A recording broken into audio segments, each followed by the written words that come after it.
Nancy Grace, I want to thank you for being with us. Bombshell tonight, live to California. A gorgeous 26-year-old new mom heads to the doctor with her 2-month-old baby boy. Both mysteriously vanish into thin air. Within hours, mommy found dead, burned in an almond orchard. The missing newborn abandoned on a doorstep. But is mommy's brutal death linked to alleged baby snatchers?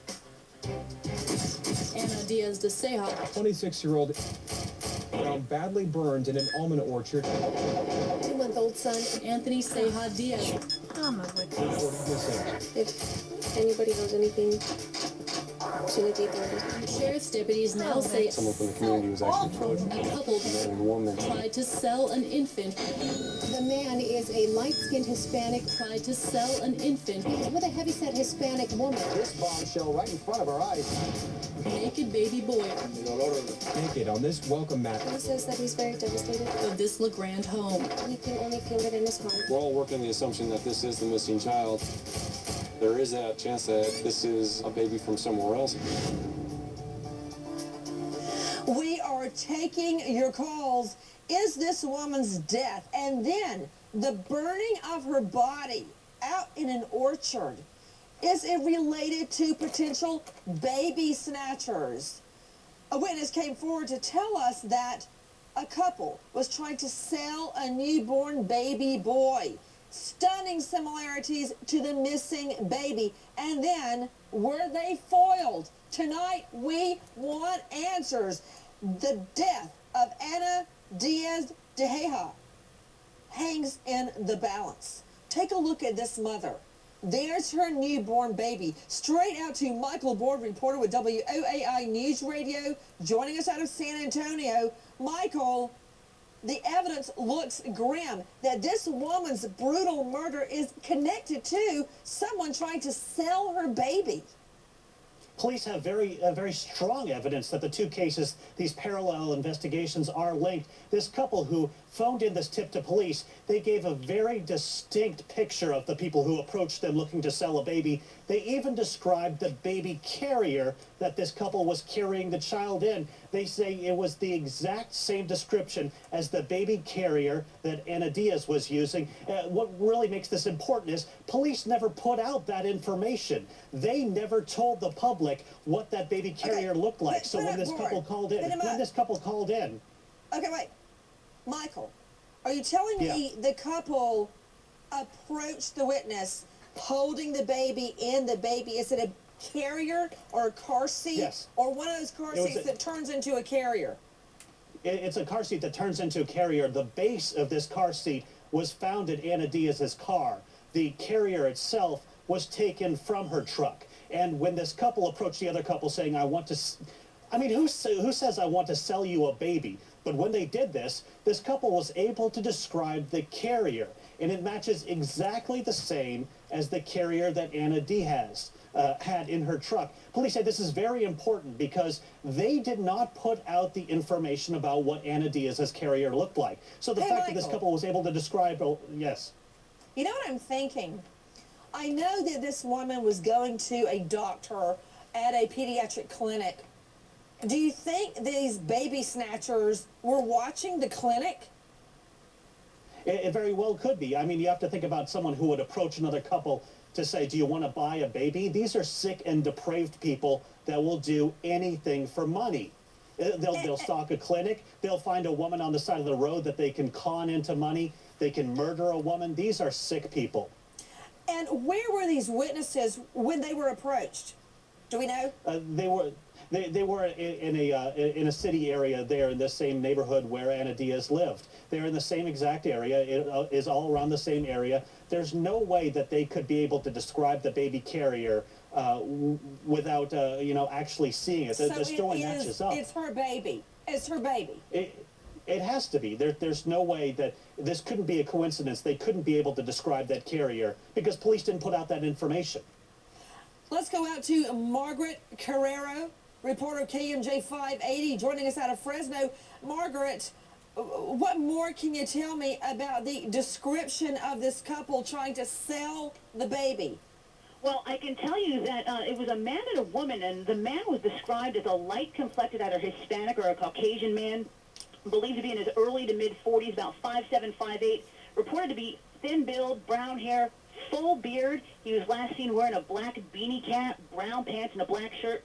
The woman was reported to be a heavy-set Hispanic woman with her brown hair pulled back.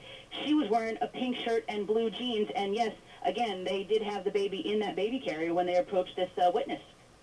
To Ellie Justin, our chief editorial producer. Ellie, do we know the cause of death on the young mother? Her name, Lila Diaz DeCeja, just 26 years old, absolutely stunning, on the way to a pediatric clinic with her 2-month-old baby boy. They vanish. You know, Ellie, I don't believe they ever made it to the clinic. And then the mother is found dead, her body set on fire to conceal its identity, obviously. The baby gone. Do we know cause of death yet, Ellie? No, we don't. And Nancy, there's another problem with this timeline. The workers at this orchard where she was seen, they saw a fire at about 9:30 in the morning. They just assumed it was somebody burning trash. They didn't go investigate. It wasn't until 3 o'clock in the afternoon that they got closer to the fire. They realized there was a body in there. So this body is burning all day long. Like you said earlier, they had to use dental records to identify her. So no cause of death yet.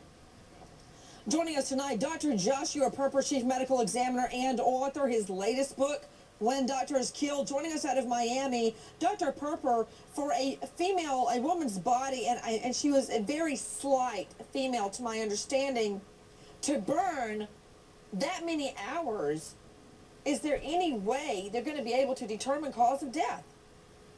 Well, in some cases it's possible, because usually the people who do that crime, they spill some kind of accelerant, and sometimes only the outside of the body is burned severely, and inside you still can do an examination and see if there are any injuries to bones or to soft tissues.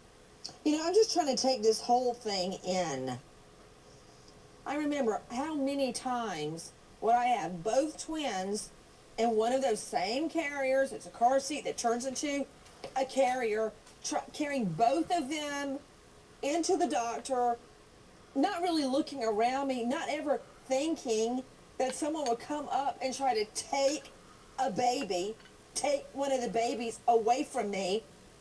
I want to go back to Michael Board. Well, hold on. Ellie, you said something interesting that caught my ear. You said the timeline is off. What did you mean by that? Well, what I mean is there's a lack of time, or there's a big period of time between her husband leaving for work early in the morning. He doesn't notice she's missing until he comes home that night. Also, the workers didn't go investigate right away. When they arrived at work, they saw the fire at 9:30 in the morning. Didn't find the body till 3. So that's what I meant by that gap in the timeline.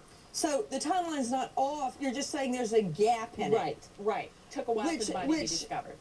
Exactly, which gravely hurts the evidence. But those workers had no reason to go over and look at the fire. They didn't suspect anything was wrong. We're taking your calls out to Jessica in Maryland. Hi, Jessica. Hi, Nancy. I hope you and your family have a great holiday. You know what, Jessica? All of us just being alive and together, it's more than I could ever have hoped to have in one lifetime. So it will be the best one ever. What's your question, love? My question is, this is sick what they did to this mother. And could the people have known the mother that took this child? That is an excellent question. Unleash the lawyers. Joining us out of Seattle, high-profile lawyer Ann Bremner, defense attorney. Also joining us, New York, Alex Sanchez, defense attorney, practices in multiple jurisdictions. Ann Bremner, Alex Sanchez, first to you. Bremner, we both know that most attacks of this nature, you know the person. I don't mean you're their best friend. You could be the delivery boy, you could be the cable guy, but you know them in one way or another. It's true. I want to first say, though, welcome back, Nancy. It's just so glad that you're healthy. Speaking of being alive and being together, I speak for, I think, all of us guests and all your viewers, but it's just great, and happy holidays. But and Ann, yeah, it's usually someone you know. Yes? And when I got out of the hospital, yours was one of the first emails I saw. Thank you. Okay, Sanchez, weigh in. You know, I think, believe it or not, Nancy, I think this case has nothing to do with some baby snatching ring. When I see this case, I see drugs, I see gangs, and I see message sending. Sanchez, And I believe... What? Just because they were Hispanic, No. you want to... Oh, my phone. Sorry about that.